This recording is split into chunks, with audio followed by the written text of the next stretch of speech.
Subscribe कीजिए allrounder BSS channel को। Latest video सबसे पहले पाने के लिए बेल आइकन को प्रेस कीजिए। वीडियो पसंद आने पे वीडियो को लाइक कीजिए और अपने दोस्तों के साथ शेयर भी कीजिए। ऑलराउंडर बीएसएस में आपका हार्दिक स्वागत है।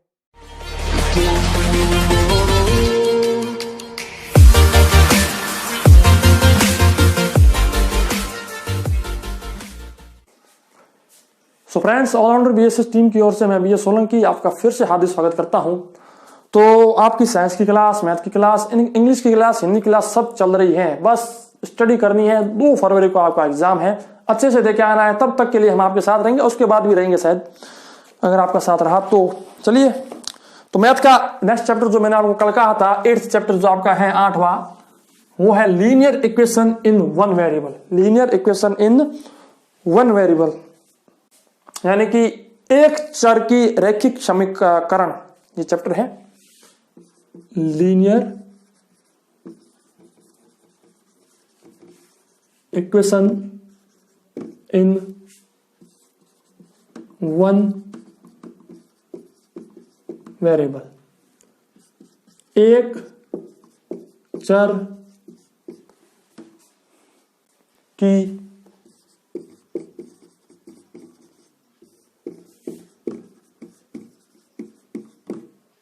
रैखिक समीकरण।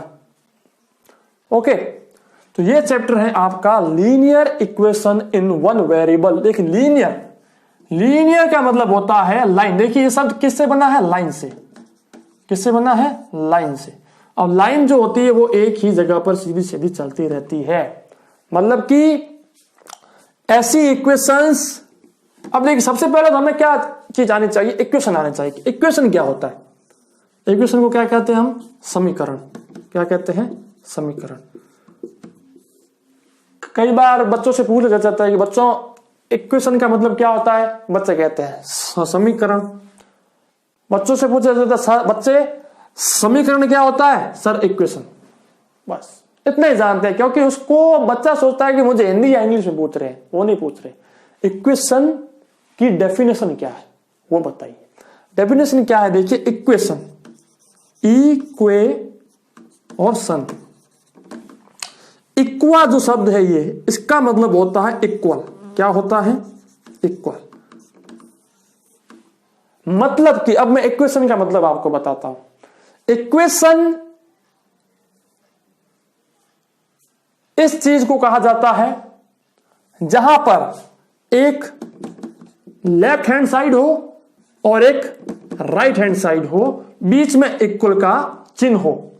मतलब कि आपके इसमें दिया हुआ है an equation is an equality involving variables and it has an equality sign equal. देखिए, जो इक्वेशन होती है वो एक इक्विटी होती है। इक्विटी का मतलब समानता। उसके अंदर एक समानता होती है, एक इक्विटी होती है कि वो दो चीजों को इक्वल दिखाने का काम करती है। कौन? इक्वेशन, यानी कि समीकरण। ठीक है, तो समीकरण जो है, इक्वेशन जो है, ये दिखाता है कि दो चीजें किस प्रकार से एक दूसरे के बराबर हैं। वो काम करता है इक्वेशन। अब लीनियर इक्वेशन क्या होता है? लीनियर का मतलब होता है एक लाइन में ऐसे, जैसे कि यहां पर मैंने 2x + 5 = मैंने 50 लिखा। मतलब कि ये एक लाइन में लिखा है, मैंने लीनियर लिखा है। इसमें ये एक ही लाइन, यानी कि x, y, z यही होंगे। आप x ले सकते हो, आप y ले सकते हो, आप z ले सकते हो, लेकिन इसमें जो वेरिएबल होगा, यहां पर क्या दिया है? 1 वेरिएबल। आपके जो है वो 1 वेरिएबल ही आएगा, 2 वेरिएबल वाला नहीं आएगा। 2 वेरिएबल में क्या होता है? ये होता है 2x + y = 60। तो ये क्या हो गया? 2 आगे वेरिएबल। अब देखिए, वेरिएबल क्या होता है? वेरिएबल क्या मतलब मैंने आपको बताया था, जो चेंज होता रहता है। जैसे कि मैथमेटिक्स के अंदर पहले क्या आता था? 1 2 3 4 5 6 ये सब आता था। अब क्या है? मैथमेटिक्स के अंदर जो है x y z को भी जोड़ दिया गया है। तो ये जो x y z है, इनको हम वेरिएबल कहते हैं। जैसे कि 2 × 2x ये लिखा हुआ है, तो इसमें 2 का वेरिएबल कौन है? x। 2 का वेरिएबल कौन है? x। लेकिन इस 2 का कोफिशिएंट कौन है? सॉरी, इस x का कोफिशिएंट कौन है 2। तो हमेशा याद रखना एक इक्वेशन में क्या क्या चीजें होती हैं। एक तो कोफिशिएंट्स होते हैं, क्या होते हैं, कोफिशिएंट्स होते हैं, और कोफिशिएंट प्लस होते हैं आपके वेरिएबल्स, ठीक है। अब देखिए कोफिशिएंट्स क्या होते हैं, मैंने अभी आपको बताया। जैसे यहां पर लिखा है 2x + 6, ये लिखा है 2x + 6। अब आपसे पूछ लिया जाए कि इसमें कोफिशिएंट कौन है, x का कोफिशिएंट कौन है, तो x का कोफिशिएंट है 2। अब आपसे पूछ लिया जाए कि इस इक्वेशन में वेरिएबल कौन है या फिर 2 का वेरिएबल कौन है, तो वो है x। इस इक्वेशन में कांस्टेंट कौन सा है, कांस्टेंट क्या है, कांस्टेंट। कांस्टेंट का मतलब होता है जिसके साथ कोई भी x y z ना हो, तो वो कौन है 6, कौन है 6। तो इसको कांस्टेंट कहा जाता है, क्या कहा जाता है, कांस्टेंट। तो मैंने आपको क्या बताया कि लीनियर का मतलब होता है जो एक ही लाइन में चले, इक्वेशन का मतलब होता है वो इक्वेशन शो क्या करती है, एक इक्विटी शो करती है, एक समानता दिखाती है कि दोनों जो है left hand side and right hand side, इनमें समानता क्या है वो दिखाता है इक्वेशन। इक्वेशन के बीच में हमेशा एक बराबर का चिन्ह आता है, बराबर का साइन आता है। तो ये चीज आप ध्यान रखना, और इसी प्रकार से होता है। और एक इक्वेशन में हमेशा कोफिशिएंट और वेरिएबल होता है, ठीक है। कई बार कोफिशिएंट ना होकर वेरिएबल होता है, लेकिन वेरिएबल होना अति आवश्यक है, उसके अंदर वेरिएबल होना ही चाहिए। अगर किसी इक्वेशन के अंदर वेरिएबल नहीं है मतलब वो इक्वेशन नहीं है, ठीक है। ये हो गया। तो ये मैंने आपको बता दिया इक्वेशन, वेरिएबल, कोफिशिएंट के बारे में मैंने आपको बताया। कोफिशिएंट क्या होता है, जो मैथमेटिकल जो चीजें आगे लिखी हुई होती है 2 4 6 ये, इनको सबको कहा जाता है कोफिशिएंट। और जो एक्स वाई जेड ये लिखी होती है इनको कहा जाता है वेरिएबल। और जो ऐसी संख्या है जिनमें ना एक्स हो ना वाई हो, सिर्फ वो 5 6 7 8 ऐसी संख्या लिखी हुई होती है, उनको कांस्टेंट कहा जाता है। क्या कहा जाता है, कांस्टेंट। यानी कि जो चेंज नहीं होते हैं, वो सिर्फ अगर 5 है तो वो 5 ही रहेंगे। जो वेरिएबल होते हैं मतलब वो चेंज हो सकते हैं, वो वेरी कर सकते हैं, उनको कहा जाता है वेरिएबल। तो चलिए आपका linear equation in one variable वाला का जो 8वां चैप्टर है जी, तो मैंने आपको बता दिया लीनियर इक्वेशंस के बारे में कि लीनियर इक्वेशंस क्या होते हैं। अब हम बात करने वाले हैं कि प्रॉपर्टीज ऑफ लीनियर इक्वेशंस। क्या बात करने वाले हैं, properties of linear equations.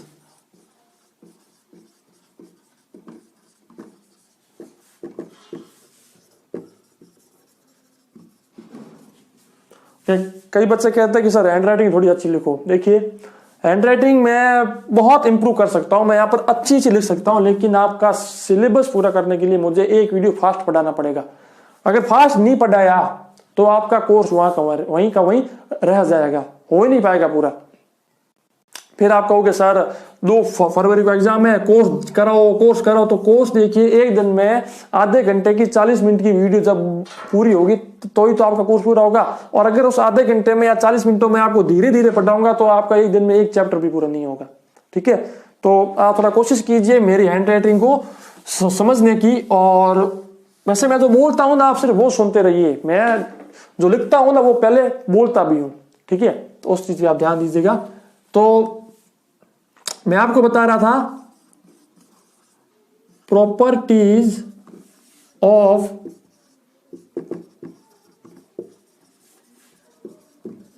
Linear equation, यानी कि रैखिक समीकरण की हल करने के नियम।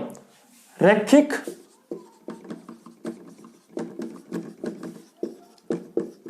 समीकरण को हल करने के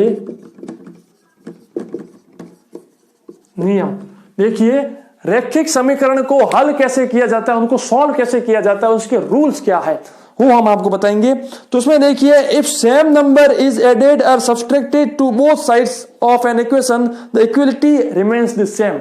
यानी कि सपोज कीजिए यहां पर 2x + 5 = 9 अगर है, ठीक है। अब सेम नंबर देखिए, ये जो इक्वल का चिन्ह है इसको कहते हैं हम लेफ्ट हैंड साइड LHS, और इसको हम कहते हैं RHS राइट हैंड साइड। अब अगर हम RHS में से और LHS में से, दोनों में से अगर एक ही चीज को माइनस करें या एक ही चीज को जोड़ दें, सपोज कीजिए मैंने इस साइड 2 जोड़ दिया और इस साइड भी 2 जोड़ दिया, तो फिर इसकी इक्विलिटी जो है, इसकी जो समानता है, उस पर कोई भी इफेक्ट नहीं पड़ेगा। मतलब 2x + 7 = 11 जो है ये भी सेम ही है, चाहे आप 2x + 5 = 9 लिखो, चाहे आप 2x + 7 = 11 लिखो, सेम है। यानी कि इस इक्वेशन पर कोई इफेक्ट नहीं पड़ेगा। अगर हमने यहां से भी सेम नंबर को, यहां पर भी हमने सेम जो होता है नंबर उसको ऐड किया, और यहां से भी हमने सेम नंबर को ऐड किया, और या फिर यहां से भी हमने सेम नंबर को सब्सट्रैक्ट किया और यहां से भी सेम नंबर को सब्सट्रैक्ट किया, तो यहां से इस इक्वेशन पर कोई इफेक्ट नहीं पड़ेगा। सेकंड क्या है, if same number is multiplied by both sides, अगर हमने इस साइड यानी कि LHS को 2 से मल्टीप्लाई कर दिया पूरी को, और इसको भी 2 से मल्टीप्लाई कर दिया, तो भी कोई इफेक्ट नहीं पड़ेगा। अब चाहे दोनों साइड में आपने 2 से भाग दे दिया तो भी कोई इफेक्ट नहीं पड़ेगा। यानी कि इक्वेशन में लेफ्ट हैंड साइड और राइट हैंड साइड में मैथमेटिक्स के फंडामेंटल ऑपरेशन एक साथ करने पर कोई इफेक्ट नहीं पड़ेगा। यानी कि एक साथ आपने यहां पर भी 2 जोड़ा, यहां पर भी 2 जोड़ा, तो भी कोई फर्क नहीं पड़ेगा। यहां पर 2 का भाग दिया, यहां पर भी 2 का भाग दिया, तो भी कोई फर्क नहीं पड़ेगा। यहां से 2 माइनस किए और यहां से भी 2 माइनस किए, तो भी कोई फर्क नहीं पड़ेगा। अगर यहां से आपने 2 माइनस किए और यहां से आपने 3 माइनस कर दिए, तो फिर फर्क पड़ेगा। यहां पर आपने 2 जोड़ दिए और यहां पर आपने 3 जोड़ दिए, तो फिर ये इक्वेशन नहीं रहेगी, ये रॉन्ग हो जाएगी इक्वेशन। ठीक है, तो इस चीज के बारे में आप ध्यान रखना। चलिए नेक्स्ट हम बात करते हैं इसको सॉल्व कैसे किया जाता है। ठीक है, वो मैं आपको बताऊंगा, और फिर आपका चैप्टर में लगभग आज यहीं पर ये पूरा कर दूंगा मेरे हिसाब से।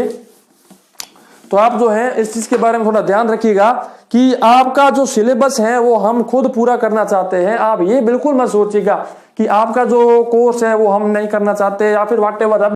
तो फिर देखिए 6th क्लास का जो एग्जाम है वो 6 अप्रैल को, आपका एग्जाम है 2 फरवरी को। लेकिन मैं खुद ये चाहता हूं कि आपका एग्जाम अगर 2 फरवरी को है तो आपका सिलेबस भी 2 फरवरी से पहले कर दिया जाए। ठीक है, इसलिए मैंने अभी 6th क्लास की जो कुछ पहले मैं उनकी ले रहा था, एक दिन में 2 क्लासेस 3 क्लासेस, तो अब मैं उनकी रोज की एक ही ले रहा हूं। ठीक है, तो ठीक है, आप खुद हमारा साथ दीजिए, आप मेहनत कीजिए, तो आपका जवाहर नवोदय विद्यालय में सिलेक्शन होने से कोई नहीं रोक सकता। एक क्वेश्चन दिया हुआ है, एग्जाम्पल नंबर 1 क्या दिया हुआ है, सॉल्व कीजिए, यानी कि इसका समाधान कीजिए। अब क्या प्रॉब्लम दी हुई है,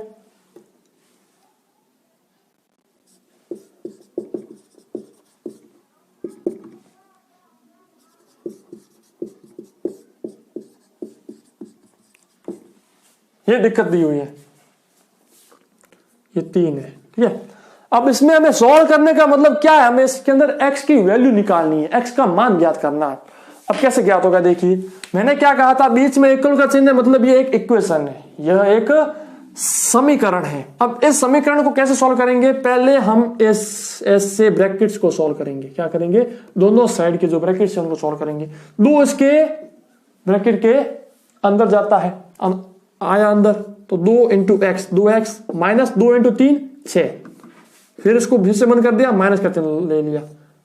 यहां पर क्या है 5 माइनस, ये आ गया, बराबर का चिन्ह है, ये 3 इसके जाता है अंदर, तो 3x, और 3 1 से मल्टीप्लाई करता है तो 3, माइनस का चिन्ह, इसको कोष्टक के बंद कर दो, 4 जाता है अंदर, तो 4 क्या करता है, 4 दूने 8 प्लस 4x, ये आ गया। अब क्या करते हैं हम इनको, अभी जो हमने वापस लिया है ब्रैकेट, इनको भी खोलते हैं। इनको खोल देंगे तो कोई फर्क नहीं पड़ेगा, क्योंकि इसके बाहर कोई संख्या नहीं है, तो ये 2x माइनस 6 ही रहेगा। बीच में देखिए माइनस का चिन्ह है, जैसे ही हम इसको खोलेंगे तो ये माइनस सबसे पहले इसके आगे लगेगा, और माइनस इंटू माइनस पॉजिटिव हो जाएगा, तो -5 प्लस 3x, इक्वल का चिन्ह आ गया। यहां पर इसको खोलते हैं तो कोई फर्क नहीं पड़ता, क्योंकि बाहर कोई संख्या नहीं है, तो ये 3, माइनस का चिन्ह है, तो सबसे पहले ये हो गया माइनस, और ये भी माइनस हो गया, तो 4x। ये गलती मत करना, बच्चे मोस्टली करते हैं कि सीधा सीधा सिर्फ वो इसको माइनस लेते हैं, इसको माइनस नहीं करते, लेकिन हमें इसको भी माइनस करना है। ठीक है, तो इस चीज के बारे में ध्यान रखना। आगे सोल्व करते हैं। अब जहां जहां पर x वाले हैं उनको एक साइड ले लेते हैं और बाकी जो जिसमें x नहीं है उसको दूसरी साइड लेते हैं। ठीक है, तो x वाले यहां है तो 2x, ये प्लस 3x। अब ये जो 3x है इस 3x को इक्वल के चिन्ह के यहां लेके आएंगे तो अभी ये यहां पर किसमें है, पॉजिटिव में, यहां पर आते ही नेगेटिव हो जाएगा, माइनस हो जाएगा, तो माइनस का 3x। ये यहां पर माइनस में है, वहां आते ही पॉजिटिव यानी कि प्लस 4x। ये मैं आपको पहले भी बता चुका हूं। अब देखिए यहां पर क्या बचा है, 3 माइनस 8। अब इस माइनस के 6 को जब हम उस साइड लेके जाएंगे तो ये माइनस वाला किस में हो जाएगा, प्लस में। ये माइनस का 5 वाला लेके जाएंगे तो प्लस में। आगे सोल्व करो, 2x और 3x कितने हो गए, 5x, 5x और 4x 9x, 9x में से 3x को माइनस कर दो तो 6x, 6x। अब देखो 3 और 6 9, 9 और 5 14, 14 में से 8 गए 6। तो हमें x की वैल्यू निकालनी है, तो यहां पर 6x इक्वल टू 6 है, तो x इक्वल टू क्या होगा, 6/6। ये 6 नीचे भाग में आ जाएगा तो 1, यानी कि x की वैल्यू क्या होगी, 1। इस प्रकार के से आपको ऐसी चीजें सॉल्व आउट करनी होती है। तो इन चीजों का ध्यान रखना, गलती बिल्कुल मत करना। अगर फिर भी ना समझ आए तो मुझसे पूछ लेना। और कई बच्चों ने मुझसे क्वेश्चंस पूछे कि सर ये क्वेश्चन सॉल्व कीजिए, तो बच्चों उनसे मैं रिक्वेस्ट करता हूं कि आपका जो ये 9th क्लास का कोर्स है, ये मैथ का, साइंस का, जल्द से जल्द मैं पूरा करने वाला हूं 15-20 दिनों में। उसके बाद आपके जो क्वेश्चंस होंगे ना वही हम सॉल्व करेंगे। हर चैप्टर से नए नए क्वेश्चन लेंगे, मैं लेके आऊंगा और आपके सामने उनको सॉल्व करते रहेंगे। चलिए अब एक क्वेश्चन और लेता हूं मैं, और एक दो क्वेश्चन है, उसके बाद आपका चैप्टर यहीं पर पूरा हो जाता है। दूसरा क्वेश्चन है, दिया हुआ है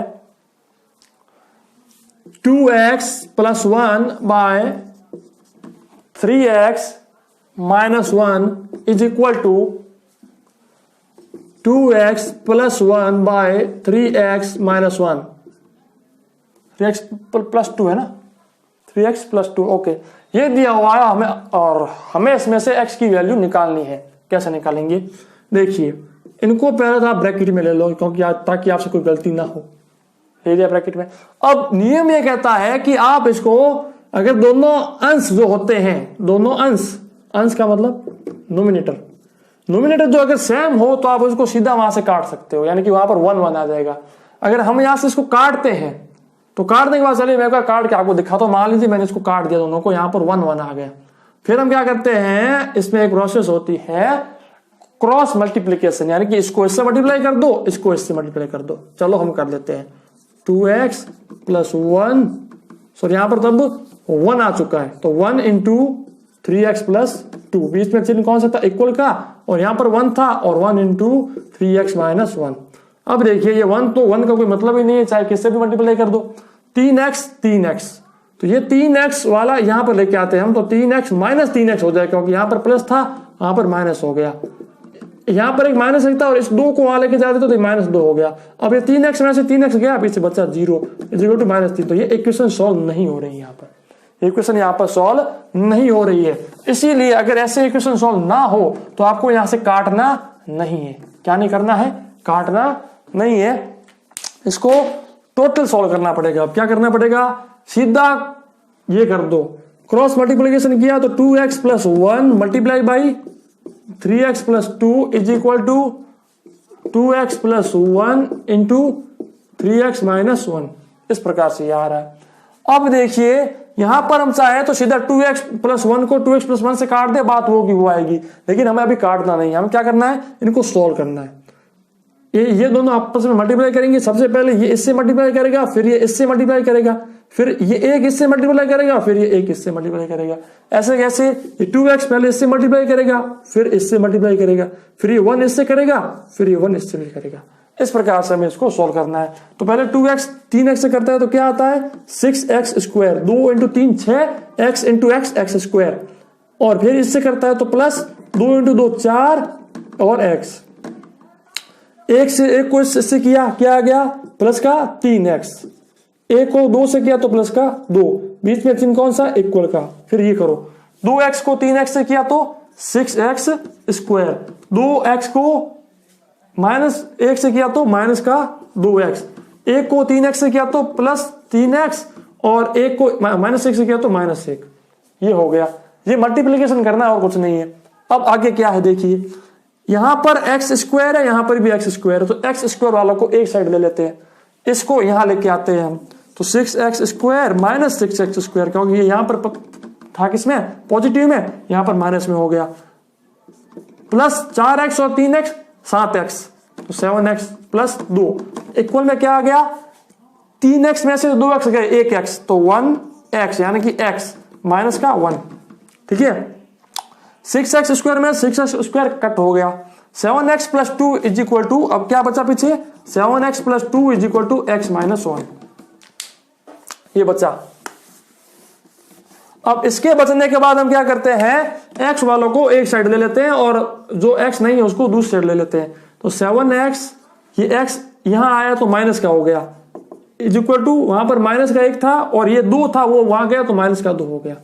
अब देखिए 7x में से 1x गया तो कितना बचा, 6x इज इक्वल टू -1 और -2 -3, दोनों जुड़ जाते हैं, तो x इज इक्वल टू क्या हो गया, -3/6, मतलब कि -1/2, ये होता है आंसर। कई बच्चे कंफ्यूज होकर क्या करते हैं, ये जो 2x प्लस 1 था इसको दोनों साइड से कट कर देते हैं, फिर क्या है कि वो आंसर आता नहीं, क्या आता है यहाँ पर 0 इज इक्वल टू -3, तो वो सॉल्व हो नहीं पाएगा, फिर वो क्या आ गया, x की वैल्यू खुद ही वहां से सॉल्व आउट हो गई। ठीक है, तो इस जगह पर क्या होता है, हमें ये सब चीजें करनी पड़ती है। ठीक है, चलिए कुछ एक अगर और क्वेश्चन हुए आज मैं लूंगा, बाकी आपके जो है नेक्स्ट जब हम आएंगे उसमें लेंगे। अब देखिए एक चीज और दी हुई है, solving word problems by using linear equation. Linear equation से हम वर्ड प्रॉब्लम सॉल्व कर सकते हैं। देखिए बहुत ही अच्छा, ये टॉपिक तो मैंने है, ये तो बताना है, सॉल्विंग वर्ड प्रॉब्लम बाय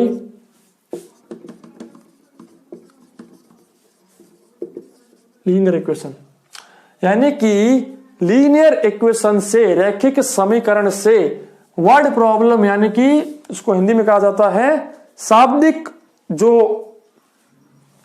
शाब्दिक समस्याएं जो होती हैं उनको कैसे सॉल्व किया जाता है। जैसे कि आपसे कई बार क्वेश्चन पूछा जाता है कि राम ने श्याम से 15 रुपए ज्यादा लिए, फिर राम ने उसको इतने दिए, ये दिए, तो बताइए राम के पास कितने रुपए थे, व्हाटएवर ऐसे क्वेश्चन पूछे जाते हैं। फिर हम क्या करते हैं, मानना कि राम के पास x रुपए है, उसके पास x रुपए है, फिर हम एक इक्वेशन बनाते हैं, उस इक्वेशन को सॉल्व करते हैं। तो हम यही बताते हैं कि वो इक्वेशन कैसे बनानी है और फिर उस इक्वेशन को सॉल्व कैसे करना है। इक्वेशन को सॉल्व करना तो मैंने आपको अभी बता दिया, इक्वेशन कैसे बनानी है वो मैं आपको बताऊंगा। ठीक है, चलिए जैसे कि एक क्वेश्चन दिया हुआ है यहां पर, मैं उस क्वेश्चन के माध्यम से आपको समझाऊंगा। ठीक है, क्वेश्चन लेते हैं यहां पर, देखिएगा तीसरा क्वेश्चन दिया हुआ है, द डिजिट इन द, ये मैं बच्चे हिंदी वालों को भी अभी आगे बताने वाला हूं, 10th place of a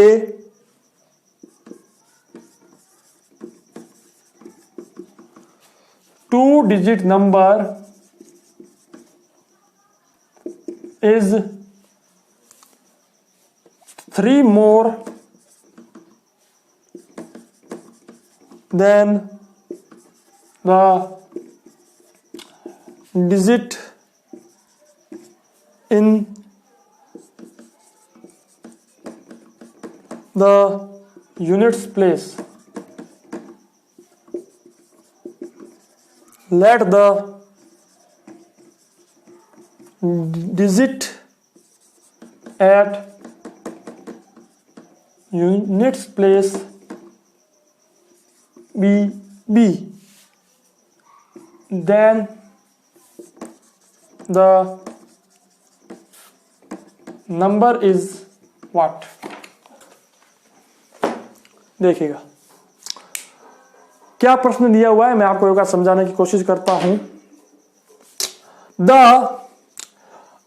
digit in the 10th place of a 2-digit number is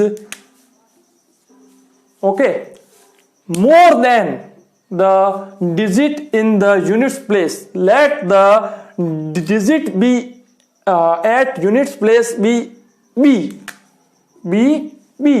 the number is. प्रश्न कह रहा है कि देखिए मैंने आपको बताया था कि जैसे भी हम कोई संख्या लिखते हैं, जैसे कि मैंने लिखा 1 2 3 4 1234 लिखा, तो ये जो 4 हैं इसको हम कहते हैं यूनिट प्लेस। क्या कहते हैं? Unit place. इस 3 को कहते हैं 10th प्लेस। कौन सा कहते हैं इसको? 10th place. इसको कहते हैं 100th प्लेस। इसी प्रकार से एक 2 अंकों की संख्या लिखी हुई है, 2 अंकों की संख्या लिखी हुई है, जैसे कि कोई भी मान लीजिए 2 अंकों की संख्या है। अब उस 2 अंकों की संख्या में जो दहाई का अंक है, जो 10th प्लेस है, वो इकाई के अंक से 3 ज्यादा है, इकाई के अंक से 3 ज्यादा है। ठीक है, तो अब ये कह रहा है कि मान लीजिए इकाई का अंक b है। ठीक है, b की जगह हम यहां पर x ले लें तो भी कोई दिक्कत नहीं है। ये कह रहा है कि मान लीजिए इकाई का अंक x है, तो दहाई का अंक कौन सा होगा, या फिर वो संख्या खुद क्या होगी। तो वो संख्या हमें कैसे मालूम पड़ेगी? जब हमें इकाई और दहाई के अंक मालूम पड़ेंगे। तो ये क्वेश्चन पूछा गया है, इस क्वेश्चन को नोट कर लीजिए, मैं आपको आगे समझाता हूं। ठीक है, चलिए अब क्वेश्चन क्या कह रहा है कि मान लीजिए ये कोई 2 अंकों की संख्या है x y। ठीक है, अब ये कह रहा है कि यहां पर जो the number 10th place is 2 is number. ठीक है, ये जो x है ये इस y से 3 ज्यादा है, y से 3 ज्यादा है। तो अब ये बताइए कि ये संख्या क्या है। ठीक है, तो देखिए हम मान लीजिए इकाई के अंक को x मान लेते हैं। क्या मान लेते हैं? x। इकाई के अंक को हमने x मान लिया। इकाई का अंक क्या है? x। तो ये कौन सा हो गया? ये हो गया x प्लस 3। ये एक संख्या है। क्या है? संख्या है। जैसे कि हम लिखते हैं ना यहां पर 21 22 25, इस प्रकार से ये इकाई का अंक, ये दहाई का अंक। ठीक है, यानी कि ये हो गया यूनिट प्लेस और ये हो गया 10th प्लेस। तो देखिए ये है यूनिट प्लेस और ये है 10th प्लेस। इसने कहा है कि जो 10th प्लेस है वो यूनिट प्लेस से 3 ज्यादा है। तो अब इस प्रकार की जो क्वेश्चंस आते हैं उनको लीनियर इक्वेशन से सॉल्व किया जा सकता है। सबसे पहले हमें लीनियर इक्वेशन बनानी पड़ेगी। देखिए the digit in the 10th place of 2 digit number is 3 more than the digit in the unit place, let be the digit. ये क्वेश्चन दिया हुआ है आपको। ठीक है, अब देखिएगा ये जो संख्या है, ये जो संख्या है इसको हम कैसे इसकी इक्वेशन बना सकते हैं। ठीक है, तो अब मैं आपको एक चीज बताता हूं। इसमें क्या होता है, यूनिट प्लेस जो होता है वो हमेशा 1 से मल्टीप्लाई होता है, यानी कि वो 1 से मल्टीप्लाइड होता है। 10th प्लेस जो होता है वो 10 से मल्टीप्लाई होता है। 100th प्लेस जो होता है वो हमेशा 100 से मल्टीप्लाई होता है। ठीक है, इसी प्रकार से हम आगे बढ़ते जाते हैं। तो देखिए ये जो 10th प्लेस है, ये 10th प्लेस है क्या? x plus 3। ये क्या है? ये x प्लस 3 जो है ये 10 इंटू है, 10 से मल्टीप्लाइड है ये, क्योंकि ये 10th प्लेस है, ये दहाई का अंक है, तो ये 10 से मल्टीप्लाइड है। क्योंकि देखिए अगर मैं यहां पर 12 लिखता हूं, ठीक है, ये एक तो किससे मल्टीप्लाइड है? 1 से, और ये एक जो है ना ये सॉरी ये जो 2 है ना ये 1 से मल्टीप्लाइड है। ये जो 1 है ये 10 से मल्टीप्लाइड है। किससे मल्टीप्लाइड है? 10 से। अब इसको 10 से मल्टीप्लाई करेंगे तो 10 आएगा प्लस 2, तब जाके बनता है 12। अब अगर इसी प्रकार से मैं 15 की बात करूं या फिर 25 की बात करूं, तो ये जो 5 है ये 1 से मल्टीप्लाइड है, यानी कि 5 इंटू 1, और ये 2 है ये 20 है, यानी कि 10 से मल्टीप्लाइड है। दोनों को जोड़ दो, 20 प्लस 5 यानी कि 25। इस प्रकार से होता है। तो इसी प्रकार से ये क्वेश्चन भी आपको ऐसे कैसे सॉल्व करना है। अब देखिए मैं आपको बताऊंगा कि इस क्वेश्चन को कैसे सॉल्व करना है।